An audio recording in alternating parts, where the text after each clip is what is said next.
2:15 a.m., February 28, 1942. Bruneval, occupied France.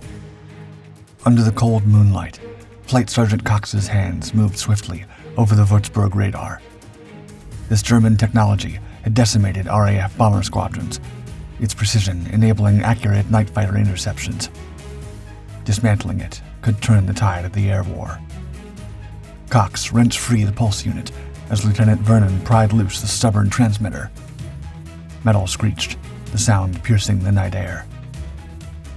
Major John Frost's eyes scanned the perimeter. His men had taken the radar site swiftly. But now, time was against them.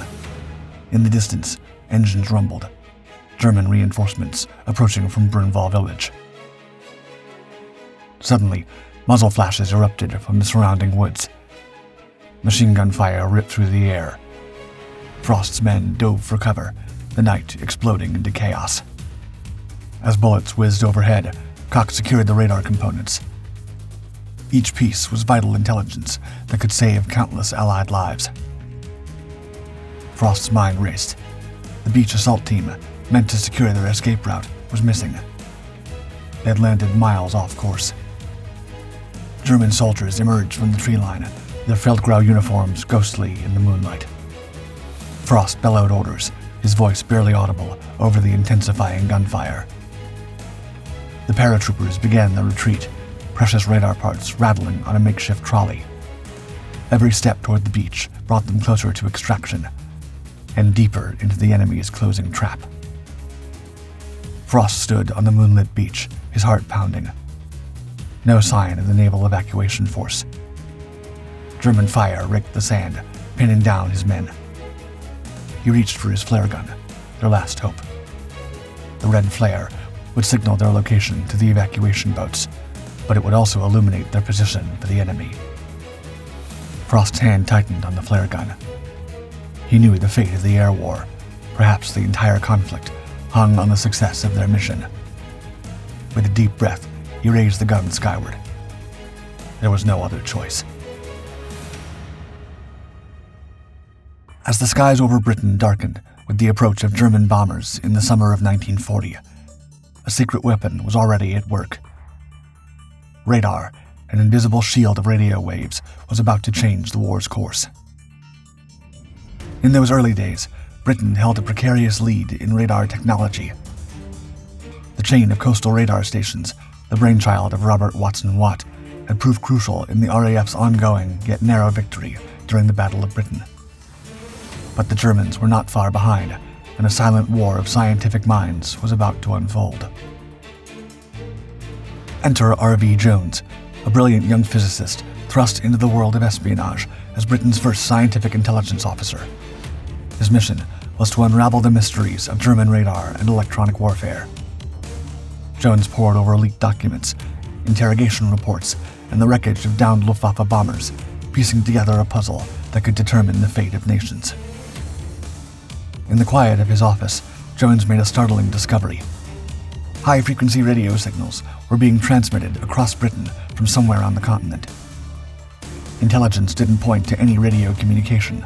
It suggested a sophisticated radar system. Jones dubbed it Freya, after the Norse goddess, whose servant could see for 100 miles. The name was apt, for this German radar could detect British bombers at unprecedented ranges. But Freya was just the beginning. As RAF losses mounted during nighttime raids, Jones suspected something more sinister and advanced was at play. Poring over reconnaissance photographs, his keen eye spotted an anomaly on the French coast. A dish-like antenna, unlike anything seen before.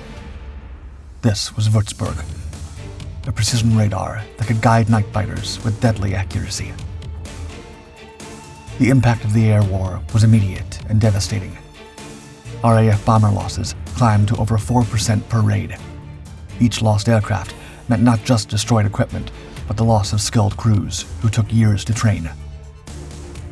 The very viability of the strategic bombing campaign, a cornerstone of Allied strategy, hung in the balance. Jones knew that to counter this threat, they needed more than just intelligence. They needed to understand exactly how the Würzburg system worked. But with the radar sites heavily guarded along the occupied French coast, how could they get close enough to study one? As he presented his findings to military brass, Jones made a daring proposal. They needed to steal a Würzburg radar, to capture its technology intact and bring it back to England for study. It was an audacious plan, fraught with danger, but it might be their only chance to regain the upper hand. The seed of what would become Operation Biting had been planted. Now, it was up to the planners and soldiers to turn Jones's intelligence into action. The fate of the air war, and perhaps the war itself, would hinge on their success. In the war rooms of Whitehall, Lord Louis Mountbatten leaned over a map of the French coast, his finger resting on a small dot labeled Bruneval. As head of combined operations, Mountbatten was tasked with striking back at the German war machine in bold, innovative ways. R.B. Jones's proposal to steal a Würzburg radar had landed on his desk, and Mountbatten saw in it the potential for a game-changing mission. The decision to raid Bruneval was not taken lightly. The site, perched atop a 400-foot cliff, was heavily defended. A seaborne assault would be a bloodbath. It was then that Mountbatten had a flash of inspiration. Why not drop from the sky? That's where Major John Frost came in, a tough-as-nails officer of the newly formed 2nd Parachute Battalion. When first briefed on the mission, Frost was told it was merely an exercise. Only after raising objections did he learn the truth. His men would be making history in the first raid of its kind. Frost's C Company began a grueling training regimen. They honed their skills in the rain-soaked fields of Salisbury Plain and the frigid waters of Loch Fyne. Every aspect of the mission was rehearsed to perfection. The drop, the assault, and the crucial beach evacuation. A scale model of the target, crafted from intelligence reports, became their battlefield in miniature. Key locations within the objective area were all assigned codenames. The radar site was dubbed Henry. The gingerbread house was known as the Lone House. Villa Stella Marie became guard room, and the fortified farm of Le Presbytère was labeled Rectangle. These codenames were consistently used during training operations. But it wasn't just the soldiers preparing for battle. Flight Sergeant C.W.H. Cox, an RAF radar technician, volunteered for a mission far beyond his usual duties. He would have to identify, dismantle, and secure the vital Würzburg components, all under enemy fire. Commander F.N. Cook of the Royal Australian Navy faced the daunting task of planning the seaborne evacuation, threading his small craft between German patrols to pluck the raiders from the beach. Meanwhile, across the channel, the French resistance was at work. Led by the legendary Gilbert Renault, codenamed Remy, brave men and women risked their lives to gather crucial intelligence. They mapped German defenses, noted troop movements, and even managed to infiltrate the radar site itself. Their reports would prove invaluable in the planning stages. As the pieces fell into place, the raid took on a life of its own. Lieutenant Dennis Vernon and his Royal Engineers joined the force and were tasked with the technical aspects of dismantling the radar. The mission was given a suitably daring codename, Operation Biting. The night before the raid, Frost gathered his men. For security reasons, most still didn't know their true objective. As he finally revealed the nature of their mission, a mix of excitement and trepidation filled the air. These men, paratroopers, commandos, sailors, and technicians, were about to attempt something never before tried in the history of warfare. As the Whitley bombers warmed up on the tarmac, Frost took a final look at his assembled force. They were a motley crew of Scottish Highlanders, English radar experts, Australian sailors, and French resistance fighters in spirit. But they were united in purpose, ready to strike a blow that could change the course of the air war. With a nod to his men, Frost climbed aboard the lead aircraft. The engines roared to life, drowning out the nervous chatter.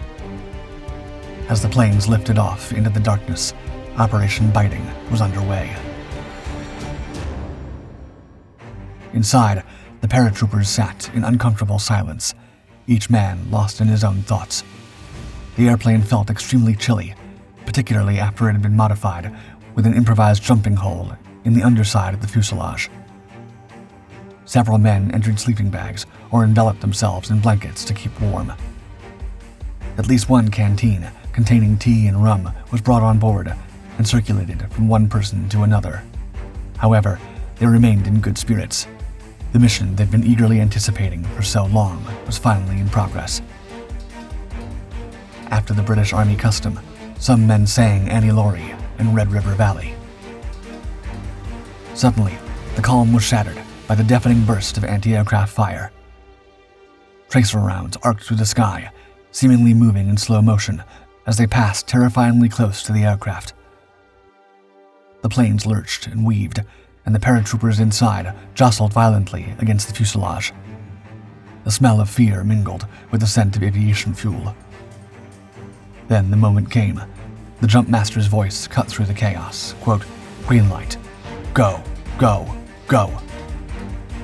One by one, the men hurled themselves into the void, their parachutes blossoming in the moonlight. The sudden silence as they drifted earthward was almost surreal, broken only by the whisper of wind and the distant rumble of the retreating aircraft. Major Frost hit the ground hard, the shock reverberating through his body. Around him, dark shapes moved in the moonlight as his men assembled. But something was wrong. Lieutenant Charteris and his vital beach assault team were missing, and they dropped miles off course because of the evasive maneuvers. There was no time to dwell on this setback. At the piercing sound of Frost's whistle, the paratroopers charged toward Henry, launching a fierce assault with a barrage of hand grenades and automatic gunfire. The Luftwaffe crew, caught off guard, scrambled to escape. In the chaos, one German soldier ran in the wrong direction and tumbled over the cliff's edge. A paratrooper quickly hauled him back up, capturing him along with another German. The villa housing the radar erupted into chaos. Glass shattered, wood splintered, and men screamed as the paratroopers stormed in. In the confined space, the fighting was brutal and intimate. Each room had to be cleared methodically, the paratroopers never knowing what waited behind the next door. Flight Sergeant Cox and Lieutenant Vernon sprang into action on the radar. Their work abruptly interrupted by German fire from Le Presbytère, which claimed the life of a para outside the lone house. Inside the lone house, only a single German soldier was found. He had been targeting the radar assault team, but was swiftly neutralized by paratroopers who stormed the house. Concurrently, Newman was interrogating a captured German from the Würzburg site. The prisoner, speaking rapidly in fear, revealed critical information. Approximately 100 more Germans were stationed at Le Presbytère, equipped with mortars. He also confirmed that the radar had been tracking the incoming Whitleys over the French coast, but fearing bombs, the Germans had deactivated the radar as the RAF aircraft approached. The radar set was still warm, indicating recent use. Cox and Vernon meticulously documented the apparatus, hastily jotting down notes and sketches. They took photographs, but were quickly deterred by Germans firing at the flashbulbs. They observed that the radar, mounted on wheels and well constructed, had a dish about 10 feet wide, with its crucial components housed in a 5-by-3-foot metal box. Amidst the chaos, a sapper used a cold chisel to collect metal tags, labeled by the meticulous German engineers.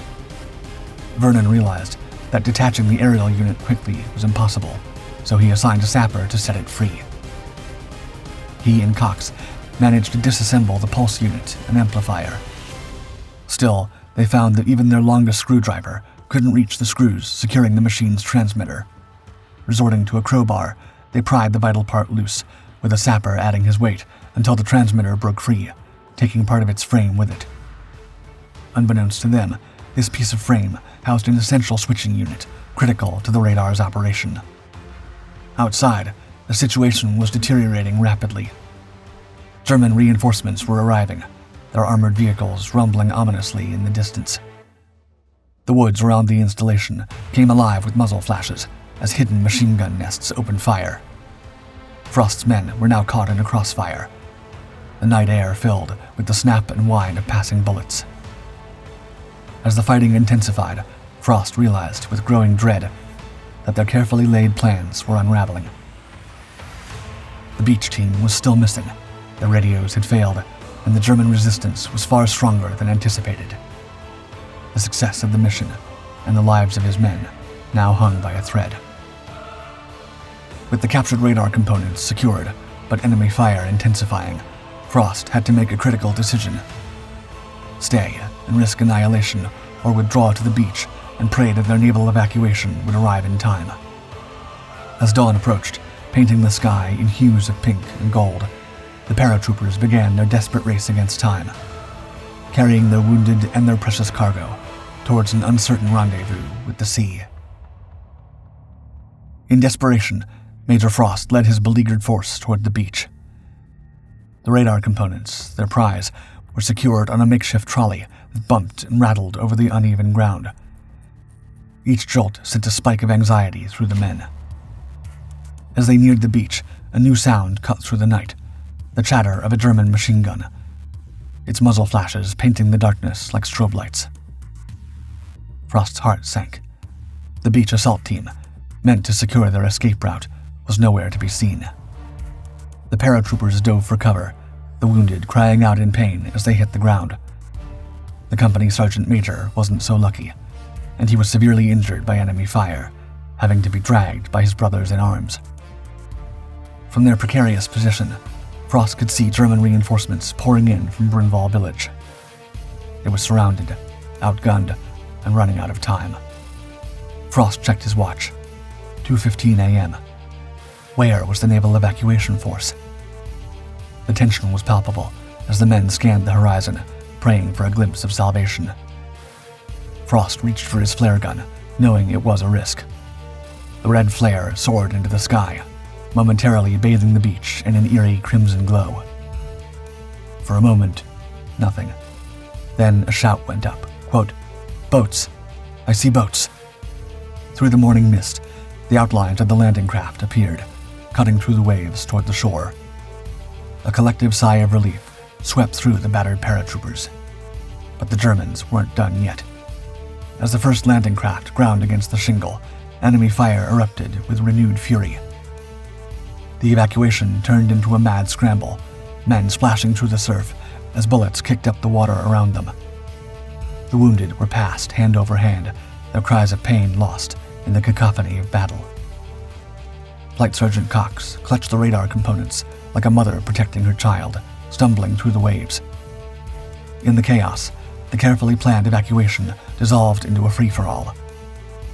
Some boats were left overcrowded, others half-empty. Frost was everywhere at once, directing, encouraging, and making sure no man was left behind.